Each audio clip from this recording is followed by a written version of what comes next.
The world has gone quiet. The hum of traffic is a distant memory, replaced by an unnerving silence broken only by the wind and the distant guttural moans of the undead. You are holed up in a derelict corner shop, the windows boarded, the door barricaded. Your supplies are dwindling. You have water, a half-eaten bag of stale biscuits, and a single, solitary tin. It's a block of chopped ham, its lurid pink form suspended in a pale, quivering jelly. The question isn't just whether you can eat it. The real question, the one that gnaws at you in the dead of night, is could you live on this? Could this humble, often mocked product of industrial preservation be the key to your survival? This scenario, while thankfully fictional for now, forces us to look at the forgotten corners of our cupboards with new eyes. We obsess over fresh, organic, artisanal foods, but what happens when the supply chains collapse? When the farmers' markets are overrun and the sourdough starters have long since died, we will be left with the tins. These hermetically sealed time capsules of protein suddenly become more precious than gold. They represent calories, energy, and another day of life. So, could you genuinely subsist on a diet of British canned meats? Is there enough nutrition, and indeed enough palatability to keep your body and spirit from breaking? We decided to put this theory to the test, long before the first zombie ever shuffles into view. The collection was assembled under the harsh, unforgiving light of the kitchen. It was not a pretty sight. No vibrant colors, no artful packaging designed to entice the discerning shopper. These were tins of stark utility, their labels printed with functional fonts and unappetizing photographs. With a series of metallic clunks they were placed on the countertop, a motley crew of cylinders and oblongs. There was Prince's ham, Old Oak hot dogs, Frey bento steak and kidney pie, tulip pork luncheon meat, peck-chopped pork, a veritable who's who of the back-of-the-cupboard brigade. Each tin felt heavy, dense with promise and potential disappointment. They were cool to the touch, their contents a complete mystery beyond the ingredient list. The air crackled with a strange mixture of dread and morbid curiosity.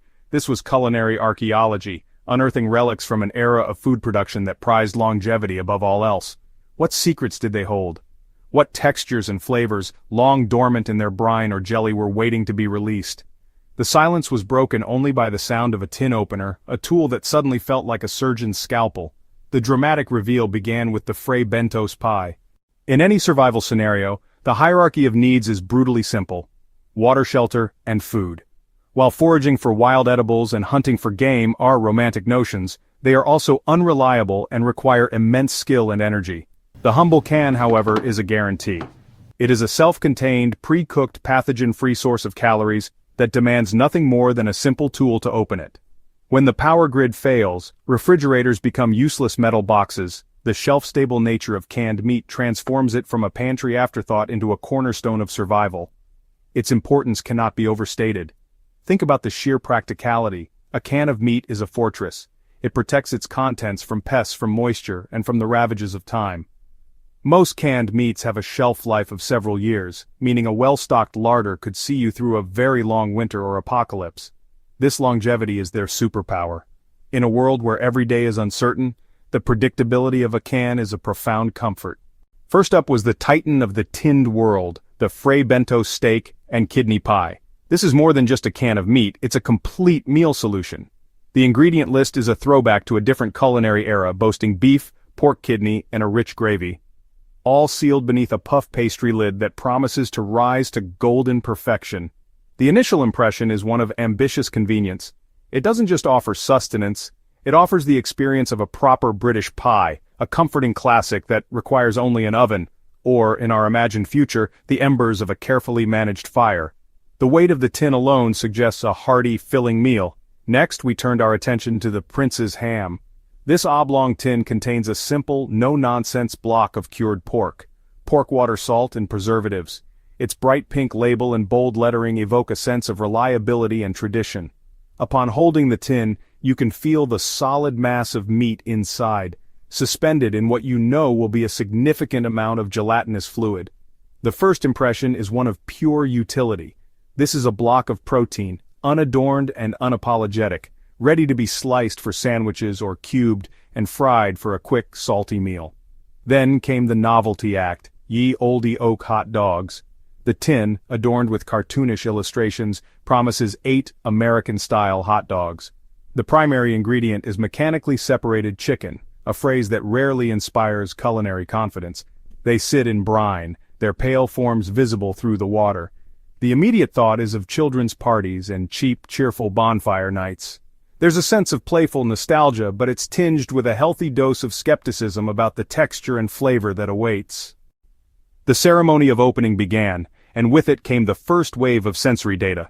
The Fray Bentos pie, once liberated from its double-lidded prison, presented a pale, doughy disc atop a dark, mysterious filling. The smell was surprisingly pleasant and savory, a rich aroma of beef gravy with a faint metallic tang from the can. The pastry lid was soft and pliable, promising a potential crispness if cooked. There was no wiggle here, just a solid, reassuring mass. It looked and smelled like a real pie, a comforting and promising start to our investigation. It was the most visually appealing of the bunch by a significant margin.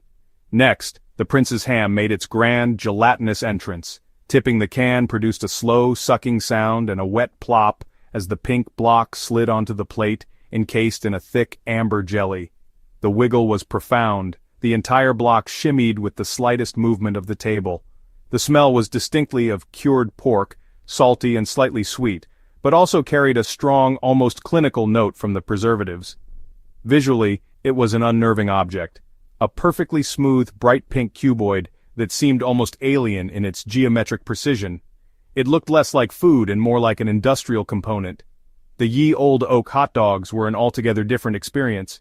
Peeling back the lid released a rush of salty water, the brine they had been suspended in. The smell was faint, a mild, slightly smoky, and plasticky aroma that was difficult to place. 8 pale uniform sausages lay submerged, looking soft and slightly waterlogged. First to the tasting spoon was the Fray Bentos pie, which we heated as instructed. The pastry puffed up admirably, turning a flaky golden brown. The first bite was a revelation. The gravy was rich, beefy, and deeply savory, albeit very salty. The chunks of steak were surprisingly tender, falling apart easily. The kidney provided a deeper, earthy flavor that was not overpowering.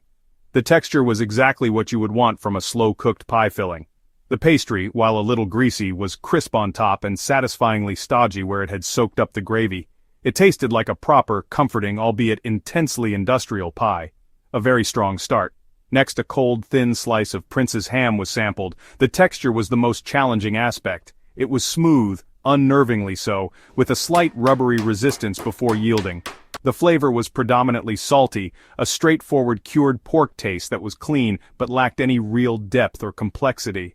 The jelly, when tasted on its own, was intensely savory and salty, like a very firm ham stock. When fried, the ham transformed.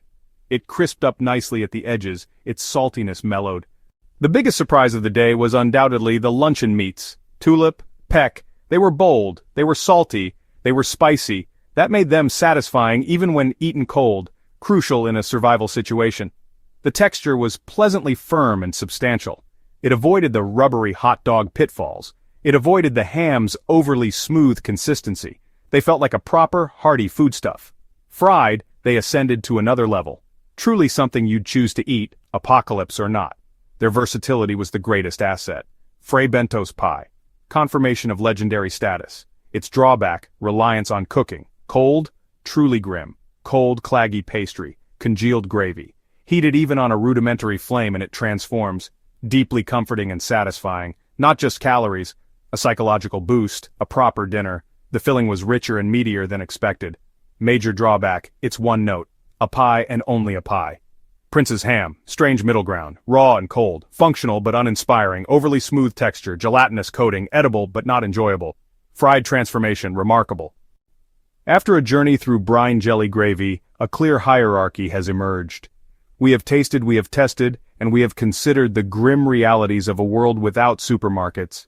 The time has come to issue a verdict, to build the ultimate apocalypse shopping list. This is not about what is merely edible. It is about what will sustain you physically and mentally. It is about what is truly worth a space in your bug-out bag. The undisputed champions of this tinned meat battle royale are the luncheon meats. Tulip pork luncheon meat, peck chopped pork. Visual, shopping trolley filled with tulip and peck tins. They are the complete survival package. Calorically dense, packed with protein and fat, require absolutely no cooking to be not just edible, but genuinely tasty. Their bold, savory flavor provides a much-needed psychological lift, delicious cold transcendent when fried. Their compact, robust tins are perfect for storage and transport. If you can only choose one type of canned meat to stockpile, it should be one of these. They are the gold standard. You, survivor, deserve a slice of fried peck. Stock your apocalypse pantry wisely. Your life may depend on it.